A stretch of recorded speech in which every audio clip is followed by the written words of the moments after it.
Hi everyone, my name's Tammy and this is my booktube channel, Believe in Yourself. And today I have a video for you of books with orange on the cover. 9 of these I've read and recommend, and one of these is brand new to me, so I don't know, I'll tell you what it's about. But the first book I have is called Fierce Kingdom by Phillips. And this is the story of a mother, her name is Joan, and her 4-year-old son. They go to the zoo every single week. It's just a little activity for the two of them. And they are there one day, and some terrorists come into the zoo. And this is intense. She's trying to keep her son alive, and there's a whole bunch of twists and turns. I've read this 3 or 4 times, and every single time I've read it in one sitting. It is really fast moving and lots of action in it. And the last little sentence on the back I do want to read to you. It says, Fierce Kingdom asks where the boundary is between our animal instinct to survive and our human duty to protect one another. I love this. This is probably my favorite thriller. Maybe my favorite thriller of all of them that I have. Definitely in my top 5. The next book I have is called The Breakdown by B.A. Paris. And we're following Cass. She's having a party with some friends and her husband, and she needs to run to the store. Her husband says, don't go this particular way. Well, on the way home, she decides to go that way because it will be shorter. And it's raining really hard, and she sees a car pulled over, and so she decides to pull over and see if they need help. But as she's sitting there, the person in the car never gets out. And so she thinks, well, they must not need help because they haven't come to, say anything to me. So she leaves and she goes home. And the next day she finds out that the woman who was sitting in the car died afterwards, was killed afterwards. And so she's really upset about that. She knows if she would have stopped, maybe she would have prevented the murder. And then all of a sudden she does start forgetting a lot of things, and there's some phone calls and just lots of things going on that's really messing with her mentally a little bit. And she's just forgetting a lot of things, and there's a lot of twists and turns in here. This is not my favorite book of hers, but this is my second favorite book. My favorite book of hers is Behind Closed Doors, which I love, but I do really love this one too. So then I have 2 books here by Peter Pezzelli because I love Peter Pezzelli, and this one's called Francesca's Kitchen. And we're following Francesca. She is a empty nester, and she's widowed, and she's just trying to find her place in the world again, and she's just trying to find, what can I even say, a reason to keep going, and she needs to find love, she needs to find a purpose. And his books are always either set in Rhode Island or they take place in Italy, because the author is actually Italian, American Italian. And his books, I like to say, have the 3 F's: food, family, and fun. And I just really like this book. I love every single book by Peter Pezzelli. He's the one author I've never heard anybody talk about on YouTube, but his books are all just excellent. So I have that one. And then I also have Every Sunday, and that's the cover of that. This one here, the Italian father, is named Nick, and he's just one of those louder than life characters, and everybody loves him. And he dies, and his wife and his 3 daughters, and I think he has a son too, are trying to figure out how to carry on without him. And it's just a story about their family. It's got some humor in it. There's always a little bit of humor in his books, and I really like this one too. Then we have The Kitchen House by Kathleen Grissom. There you go. And this one here, we're following a girl named Lavina. And she's coming to America from, I believe it was Ireland, with her parents.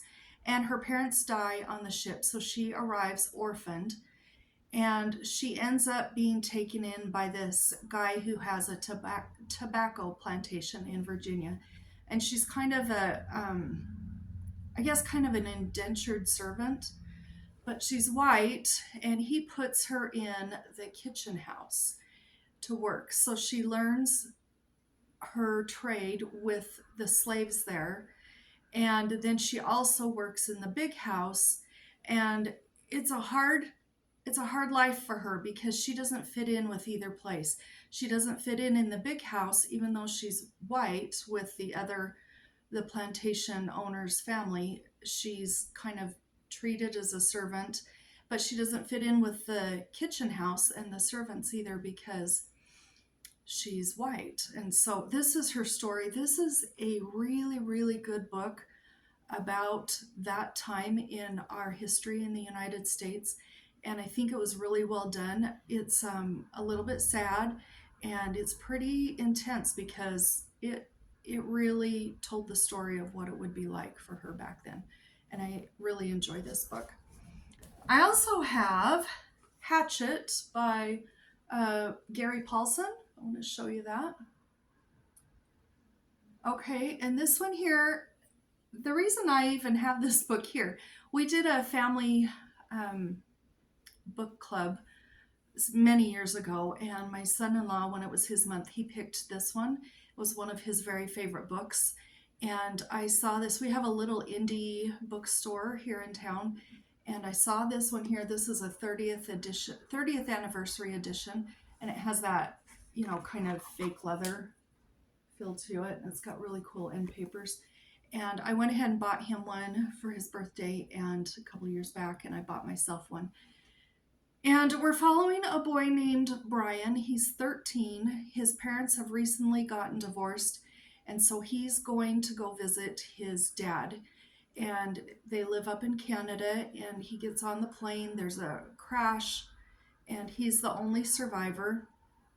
And all he has is the clothes on his back and a windbreaker and a hatchet that his mom had given him, and that he was taking to his dad's house to show him. And he survives for, I think, 53 days in the Canadian wilderness. And I just love books where people have to survive on their own. And so I really liked this book. Okay, now I have Secrets of the Savanna by Mark and Delia Owens. Now, you probably have heard the name Delia Owens. She wrote Where the Crawdads Sing, but she and her husband wrote this years and years before. They went to Zambia in Africa, and they were working on lion research and also trying to stop all of the elephant poaching. And this is a story of the two of them. They were there for several years, and this was just a great story. She is a really good storyteller. There's also, let me see if I can find a picture of the two of them. Well, there's some pictures right there. And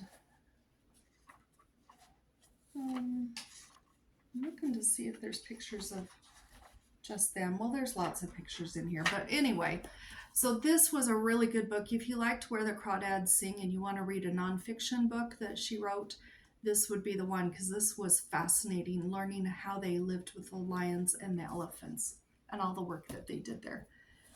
Then we have one of my favorite kids' books. I've read this so many times, and this is called The Swiss Family Robinson, and I believe the author's name is pronounced Johann David Wyss. And there's the cover. And this follows a family, the Robinson family, the mother and the father and their 4 sons, and they are traveling on a boat, and they're shipwrecked, and they're separated from everybody that was on their crew, and they are now in the West Indies on a deserted island. And this is the story of how they lived. And I'm just fascinated with this because they go back to their boat several times, and they're able to salvage some things, and then how they use all the different things they salvage to make their big tree house, and they really survive very well. And I just love this. This is I love it's got the gold leafed pages too, and there's also some great illustrations too. It's filled with those. This I think was a Barnes and Noble edition, if I remember right. And I just love this. This is one of my favorites. I've listened to it on audio, I've read it with my eyes, and I love it both ways. Okay, I have 2 books left. This one here has an orange spine, it has an orange back cover, but it doesn't have orange on the front, but it does have a lot of orange. And this here is Lonesome Dove by Larry McMurtry. You've probably heard about this. This is huge. If you're going to get involved in this, just be aware it has 858 pages, so it's a commitment. But we're in the small town of Lonesome Dove in Texas, and we've got all sorts of heroes, outlaws. They're going on a cattle drive, and this whole book covers that, and each of the individual characters you get to know super well. It's not so much plot driven as character driven, and you get to know everybody in this really good. I've only read this once, but I really enjoyed it, and I would like to read it again. And then I have one more book. This one I haven't read, but I picked it up recently. It's called A Month in the Country by J.L. Carr. And that's the cover. Now, in this one, we're following Tom. He's a World War I veteran, and he's recently divorced, and he decides to go to a remote Yorkshire village, it says on the back. And he's going to be restoring a great big medieval mural in the local church, and he does that within this month that he's in the country there. And I think this is just the story of him and what he learns and what he accomplishes. And it is a novel, it's not nonfiction, but I'm excited to read this because I think it looks really good, and it's really just a slim little novel. It's only got 135 pages, so it should be a really quick read. But those are my favorite orange books that I'm going to share with you at this time. And I hope you really enjoyed my video and you have a great day. I'll talk to you later. Bye-bye.